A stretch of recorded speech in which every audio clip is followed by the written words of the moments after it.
Assalamualaikum warahmatullahi wabarakatuh. Yang terhormat Pak Farid Nasrullah selaku dosen pengampu mata kuliah Statistik Pendidikan serta teman-teman yang saya sayangi. Kali ini saya akan mempresentasikan materi statistika pendidikan, yaitu tentang uji normalitas data. Baik, langsung saya lanjutkan slide pertama. Uji normalitas. Uji normalitas adalah sebuah uji yang dilakukan dengan tujuan untuk menilai sebaran data pada sebuah kelompok data atau variabel, apakah sebaran data tersebut berdistribusi normal ataukah tidak. Berdasarkan pengalaman empiris beberapa karya statistik, data yang banyaknya lebih dari 30 angka dan lebih dari 30, maka sudah dapat diasumsikan berdistribusi normal, biasa dikatakan sebagai sampel besar. Namun untuk memberikan kepastian data yang dimiliki berdistribusi normal atau tidak, sebaiknya digunakan uji normalitas, karena belum tentu data yang lebih dari 30 bisa dipastikan berdistribusi normal. Demikian sebaliknya, data yang banyaknya kurang dari 30 belum tentu tidak berdistribusi normal. Lanjut.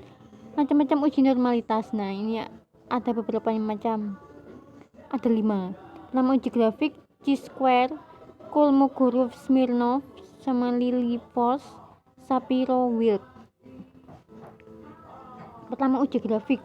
Uji metode grafik adalah dengan memperhatikan penyebaran data pada sumber diagonal pada grafik normal PP plot of regression standardized residual. Data dinyatakan berdistribusi normal apabila sebaran titik-titik berada di sekitar garis dan mengikuti garis diagonal, maka nilai tersebut normal. Lanjut. Metode chi-square, uji goodness of fit distribusi normal. Metode chi-square atau uji goodness of fit distribusi normal menggunakan pendekatan penjumlahan, penyimpangan data, observasi tiap kelas dengan nilai yang diharapkan. Persyaratan metode chi-square: data tersusun berkelompok atau dikelompokkan dalam tabel distribusi frekuensi. Cocok untuk data dengan banyaknya angka besar, n lebih dari 30. Lanjut, metode Lilliefors. Metode Lilliefors menggunakan data dasar yang belum diolah dalam tabel distribusi frekuensi. Data ditransformasikan dalam nilai Z untuk dapat dihitung luasan kurva normal sebagai probabilitas kumulatif normal. Persyaratan: data berskala interval atau ratio kuantitatif, data tunggal belum dikelompokkan pada tabel distribusi frekuensi, kemudian dapat untuk n besar maupun kecil. Kalau yang ini metode chi-square itu hanya bisa untuk angka besar, kalau ini bisa besar maupun kecil. Metode Kolmogorov-Smirnov. Metode Kolmogorov-Smirnov tidak jauh beda dengan metode Lilliefors. Langkah-langkah penyelesaian dan penggunaan rumus sama, namun pada signifikansi yang berbeda. Signifikansi metode Kolmogorov-Smirnov menggunakan tabel pembanding Kolmogorov-Smirnov, sedangkan metode Lilliefors menggunakan tabel pembanding metode Lilliefors. Syaratnya: data berskala interval atau ratio, data tunggal atau belum dikelompokkan pada tabel distribusi frekuensi, dapat untuk n besar maupun kecil. Yang terakhir, metode Shapiro-Wilk. Metode Shapiro-Wilk menggunakan data dasar yang belum diolah dalam tabel distribusi frekuensi. Data diurut kemudian dibagi dalam 2 kelompok untuk dikonversi dalam Shapiro-Wilk. Dapat juga dilanjutkan transformasi dalam nilai Z untuk dapat dihitung luasan kurva normal. Persyaratan: data berskala interval atau rasio, data tunggal atau belum dikelompokkan pada tabel distribusi frekuensi. Yang ketiga adalah data dari sampel random. Nah, ini saya berikan juga contoh uji grafiknya seperti apa. Ini adalah contoh screenshot. Jadi dalam menggunakan uji grafik itu harus membuka laptop ya, buka Microsoft Excel. Nah, bentuknya seperti ini. Kemudian setelah membuka Excel dan juga data-data dimasukkan, Kemudian klik ini dependent sama independent. Nah berikutnya ini, nah dependent ini ada bentuk separate.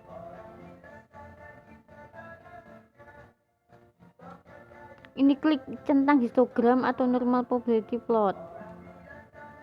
Setelah itu klik continue.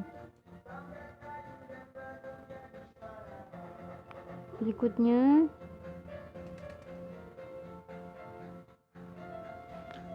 nah ini bentuk akan muncul kotak dialog seperti ini, histogram, dependent variable, konsentrasi belajar, regression, standard residual, nanti normal, pp plot, regression, standard residual. Ini lebih asik, maksudnya lebih bagus lagi kalau langsung praktek ya, soalnya kalau lewat penjelasan seperti mungkin ada yang belum paham, mungkin kapan-kapan kita akan praktek. Contoh uji square dalam uji normalitas, misalnya diambil tinggi badan mahasiswa di suatu perguruan tinggi tahun 2010. Selidikilah dengan A sama dengan 5%, apakah data tersebut di atas berdistribusi normal, di mana mean-nya 157,8, standar deviasi 8,09. Penyelesaian. Hipotesis pertama, populasi tinggi badan mahasiswa berdistribusi normal. Hipotesis pertama ini HO, hipotesis awal. H1 hipotesis yang ke-1, populasi tinggi badan mahasiswa tidak berdistribusi normal. Nilai A sama dengan level signifikansi sama dengan 5% atau 0,05. Berikutnya rumus statistik penguji. X pangkat 2 sama dengan sigma OI min EI per EI. Ini bisa dilihat data-datanya. Luasan PI dihitung dari batasan proporsi hasil transformasi Z yang dikonfirmasikan dengan tabel distribusi normal atau tabel Z.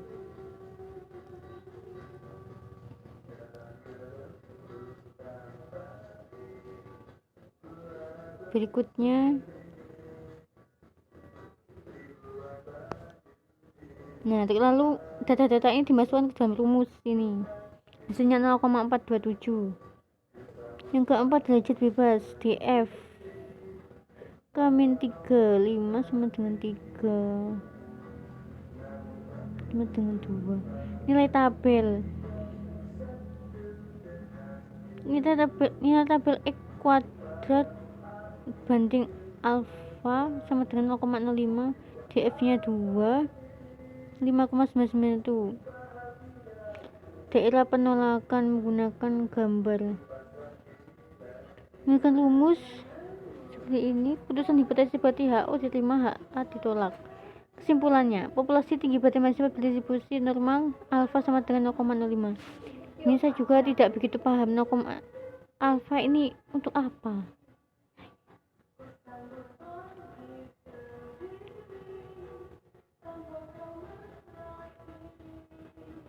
Mungkin nanti kalian bisa tanya-tanya agar biar lebih jelas ya. Lanjut, contoh kasus rumus Kolmogorov-Smirnov. Suatu penelitian tentang berat badan mahasiswa yang mengikuti pelatihan kebugaran fisik atau jasmani dengan sampel sebanyak 27 orang diambil secara random. Didapatkan data sebagai berikut. Nah, ini datanya. Selidikilah dengan A sama dengan 5%. Apakah data tersebut di atas diambil dari populasi yang berdistribusi normal? Oke, langkah pertama penyelesaiannya itu 1. Hipotesis HO, populasi berat badan mahasiswa berdistribusi normal. H1, populasi berat badan mahasiswa tidak berdistribusi normal. Nilai A sama dengan level signifikansi sama dengan 0,05. Statistik penguji. Kalau ini lebih ribet menurut saya karena ini panjang sekali datanya.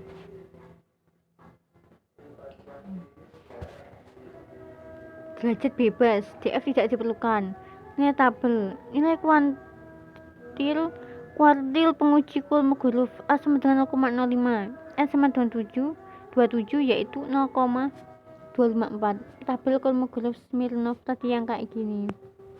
Daerah penolakan menggunakan rumus ini seperti HO diterima, HA ditolak. Kesimpulan, populasi tinggi pada mahasiswa berdisiplin normal A sama dengan 0,05. Kemudian contoh uji Lilliefors. Berdasarkan data ujian statistik dari 18 mahasiswa didapatkan data sebagai berikut. Langsung saja selidikilah dengan A sama dengan 5%. Apakah data tersebut diambil dari populasi yang berdistribusi normal? Nah, kemudian penyelesaiannya ini. HO, populasi nilai ujian statistik berdistribusi normal. H1, populasi nilai ujian statistik tidak berdistribusi normal. Nilai kritis Lilliefors.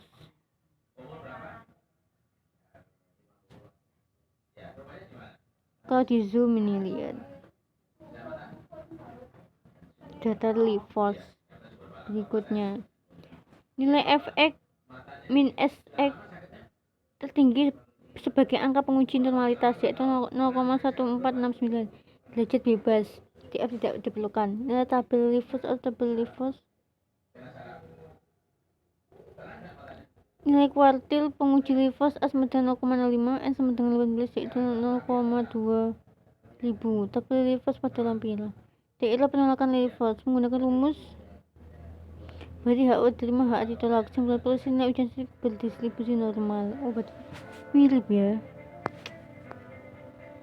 Contoh uji Shapiro-Wilk. Berikut ada bawah ini adalah contoh penerapan rumus Shapiro. Data Shapiro-Wilk. Berdasarkan data usia sebagian balita yang diambil sampel secara random dari posyandu Mekarsari Wetan sebanyak 24 balita. Nah, datanya sebagai berikut. Langsung saja selidikilah data usia balita tersebut. Apakah data tersebut diambil dari populasi yang berdistribusi normal pada A sama dengan 5%? Penyelesaiannya. Di AO, populasi usia balita berdistribusi normal. H1, populasi usia balita tidak berdistribusi normal. Nilai A, level signifikansi sama dengan 5%. Nah, ini rumus statistik penguji. Langkah pertama dihitung nilai D.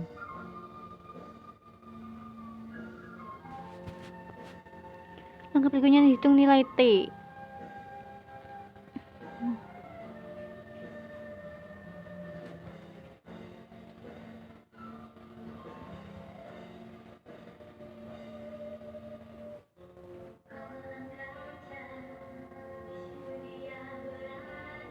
Oh, yang ini loh. Ini nilai D.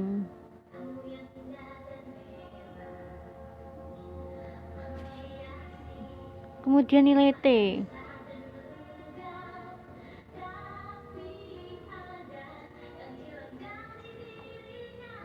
Nah, ini adalah rumus T.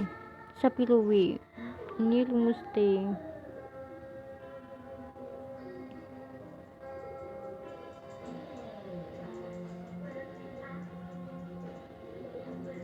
Jadi tadi yang D dimasukkan ke rumus ini, datanya ini A1 XNI per 1 min X1 min XI. Nah, hasilnya nih 0,9391 derajat bebas. DB sama dengan N. Nilai tabel pada tabel Shapiro-Wilk dapat dilihat nilai A 0,10 sama dengan 0,930. Nilai alfa 0,50 sama dengan 0,963. Daerah penolakan. Nilai T3 terletak di antara 0,9 dan 0,930 dan 0,963. Atau nilai P dihitung terletak di antara 0,10 dan 0,50. Yang di atas nilai A alfa 0,05. Berarti HO diterima, HA ditolak. Kesimpulan, sampel diambil dari populasi normal pada alfa sama dengan 0,05. Cara lain setelah nilai T3 diketahui dapat menggunakan rumus G, yaitu ini rumus G. G sama dengan B A C. Kurang jelas jalan T3 min A itu min T3. Rumus G, hasil nilai G merupakan nilai Z pada distribusi normal. Yang selanjutnya dicari nilai proporsi P, luasan pada tabel distribusi normal lampiran. Berdasarkan nilai G sama dengan min 1, maka 2617, maka nilai proporsi luasan sama dengan 0,1038. Nah, nilai tersebut di atas nilai alfa 0,05.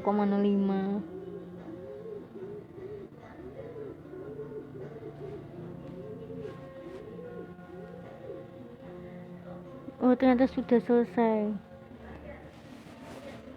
Oke, baik. Terima kasih atas perhatiannya. Semoga apa yang kita pelajari hari ini bisa bermanfaat. Jika ada pertanyaan langsung saja silakan bertanya di WhatsApp grup. Mohon maaf jika ada salah-salah kata atau kalimat yang kurang berkenan di hati teman-teman.